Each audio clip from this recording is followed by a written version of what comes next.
राधे कृष्ण दोस्तों। एक महात्मा ने जीवन भर हरि भजन कीर्तन किया था। उनके आश्रम के सामने एक तालाब था।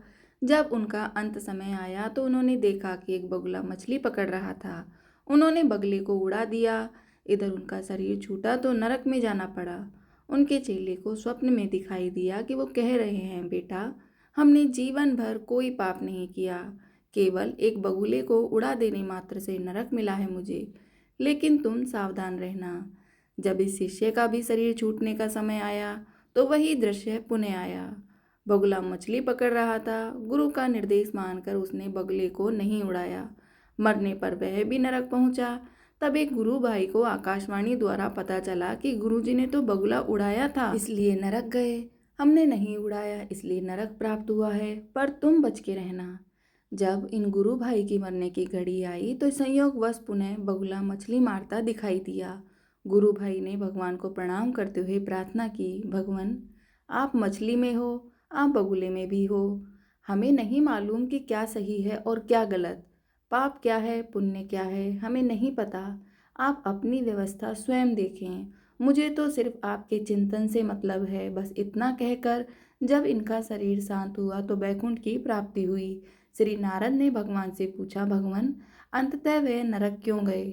महात्मा ने बगुला उड़ाकर कोई पाप नहीं किया। उत्तर में भगवान ने कहा, नारद, उस दिन बगुले का आहार मछली था, पर गुरुवर ने उसे उड़ा दिया। भूख से छटपटाकर बगुले का अंत हुआ, अतः पाप लगा, इसलिए उनको नरक जाना पड़ा। नारद ने फिर पूछा, दूसरे ने तो नहीं उड़ाया, वह क्यों नरक गया? भगवान बोले, उस दिन बगुले का पेट भरा था, वह केवल विनोदवश मछली पकड़ रहा था, उसे उड़ा देना चाहिए था। शिष्य से भूल हुई और इस पाप के कारण उसे भी नरक मिला। नारद जी ने पुनः पूछा, और तीसरा?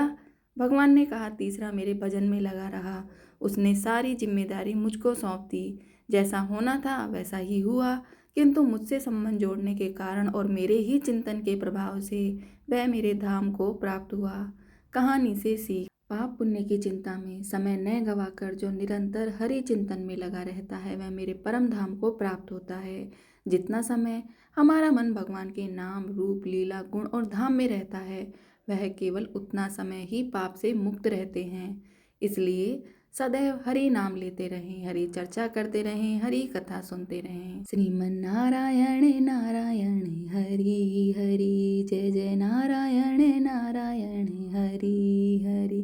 तेरी लीला सबसे न्यारी न्यारी, हरि